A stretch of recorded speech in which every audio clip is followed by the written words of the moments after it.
Allez, salut à tous. Je vais vous faire une petite vidéo sur les perceuses, les visseuses. Qu'est-ce que j'ai pu faire comme conneries et qu'est-ce que j'ai pu apprendre de mon expérience. Alors, moi, je me suis concentré sur des machines vraiment semi-pro ou pro parce que pour avoir eu des vieilles visseuses ou des visseuses pas chères, je me suis rendu compte que soit c'est la batterie qui tient pas, soit il n'y a pas assez de couple et on ne peut pas faire grand chose avec, soit finalement elle crame aussi d'un rien. Donc assez rapidement je me suis dit bon bah allez, on va se lancer dans une construction, c'est un gros travail, je vais lui demander d'être opérationnel pendant toute la journée, je ne peux pas me payer le luxe d'en acheter 4 ou 5 de suite. Donc je vais acheter de la bonne visseuse et de la bonne perceuse. Alors pour ceux qui ou celles qui veulent utiliser une visseuse pour aller planter trois clous, trois vis dans du placo ou visser un petit truc dans du bois, pas besoin de ces machines-là. Pour les personnes par contre qui sont intéressées d'un retour sur du bon matos, là vous allez être servi.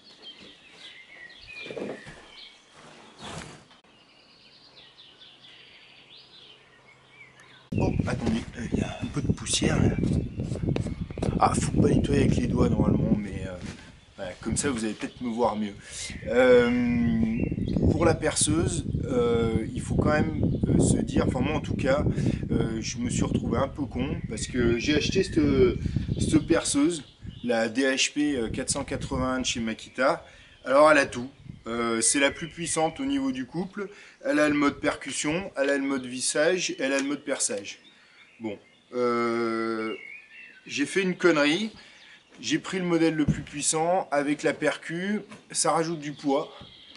C'est pas une machine des plus aisées à utiliser. En plus de ça, comme elle est puissante, elle pompe la batterie.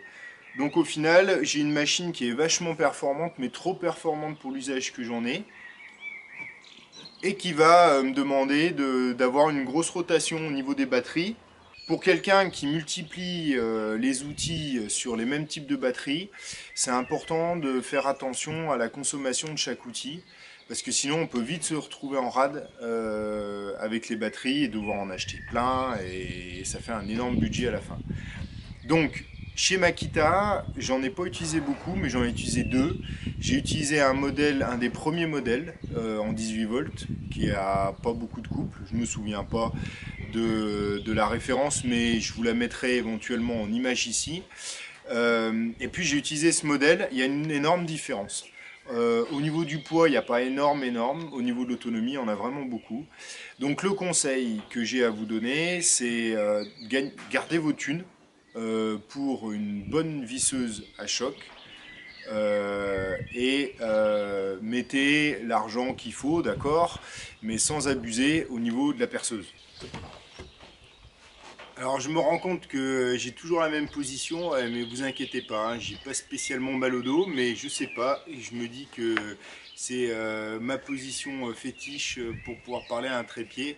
Je m'y suis pas encore habitué, mais ça va venir, peut-être, peut-être pas. Oui, alors je vous disais que la perceuse, finalement, c'était moins un outil important que ce qu'on pouvait imaginer auparavant quand il n'y avait pas la visseuse à choc. Depuis qu'il y a la visseuse à choc, finalement, la perceuse, c'est un outil qui est assez encombrant, qui est assez lourd, qui a moins d'autonomie, qui a plus de couples généralement ou un couple similaire, mais comme il n'y a pas les petits chocs, et ben finalement on a moins de force et moins de capacité à enfoncer les vis, surtout quand on a le bras tendu en l'air ou qu'on est dans une position de merde. La visseuse à choc, elle fait vraiment du meilleur boulot. Il n'y a quasi pas de risque d'abîmer les têtes de vis grâce au choc. Après ça c'est beaucoup plus petit, donc beaucoup plus maniable, ça va à peu près dans tous les coins. C'est vraiment un outil incontournable et là par contre n'hésitez pas à prendre une machine qui a vraiment du couple. Parce que vous allez voir, si vous regardez un peu les feuilles, les fiches techniques des machines dans les différentes marques, vous allez voir qu'il y a vraiment de la différence. et qu'il y a des machines qui ont beaucoup plus de couples que d'autres. Et celles qui ont plus de couples, elles ont généralement, vu qu'elles sont un peu plus haut de gamme, elles ont généralement des fonctions, des modes. Donc par exemple sur cette machine, il y a 5 modes, je ne sais pas si vous les voyez. Il y a un mode qui est sans percussion, et puis après c'est différentes courbes de vissage, avec par exemple une courbe qui va visser très vite, et puis dès qu'il y a un effort, elle va baisser en vitesse. Il y a un mode où ça va rester constant, mais à faible vitesse. Il y en a un autre, c'est constant à haute vitesse. Et puis il y en a un autre qui est progressif, et où là, ça carbure à mort. Et à la limite, on a tendance même à noyer complètement la vis à chaque fois.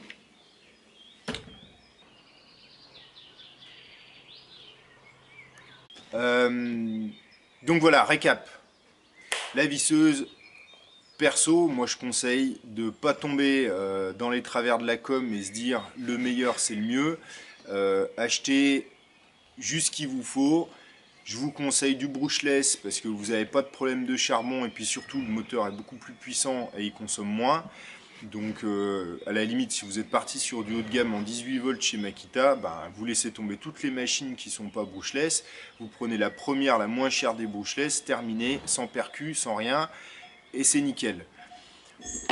Ensuite, vous aurez gagné un peu d'argent sur ce coup-là, au lieu de balancer tout votre fric dans une perceuse top la classe.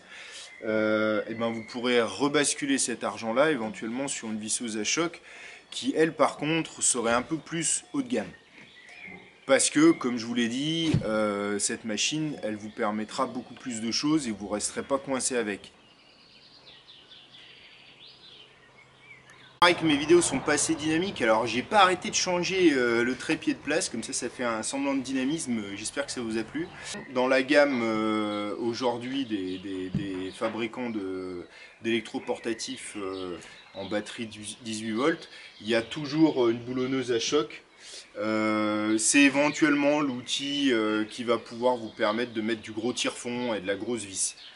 Mais c'est quand même une machine qui est très secondaire, celle-là. À part si vous faites de la méca ou que vous utilisez la machine par ailleurs, quoi. Moi j'utilise par ailleurs, donc ça va. Celle-là, elle va vraiment me permettre d'aller visser du lourd. Dans les petits trucs que je vous disais, c'est faites gaffe à l'embout de la boulonneuse, parce qu'il y a souvent un modèle qui est en 1,5 et puis un modèle qui est en 3/4.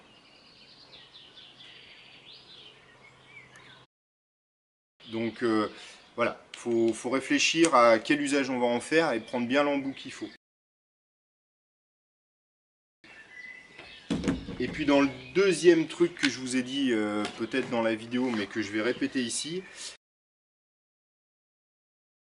l'aimant sur le côté de la machine pour vos visseuses, c'est top. Ça a été un conseil qu'il m'avait donné, qu'un pote m'avait donné, un pote vraiment débrouillard et bien malin. C'est super utile. Hein, il y a boîte de vis, tac, on prend les vis, elles sont collées là, on les trimballe, on va visser. Et puis vous faites pas la même boulette que moi. Hein. Vous mettez pas l'aimant au niveau de l'accroche, parce que sinon après avec les vis, vous pouvez plus l'accrocher à la ceinture. Là, j'ai refait le truc mais mieux, c'est-à-dire que j'ai mis mon aimant de l'autre côté du crochet, au moins comme ça je peux crocheter la machine, même s'il y a des vis sur l'aimant. Et ça vous permet accessoirement de porter les embouts et toutes les pièces métal dont vous avez besoin sans problème. Voilà. Et puis ça part pas. Moi j'ai pris un gros aimant comme ça parce que ça me permet de mettre les embouts d'un côté et puis les vis de l'autre. Au moins comme ça il n'y a pas de souci. Voilà, ce sera tout pour aujourd'hui.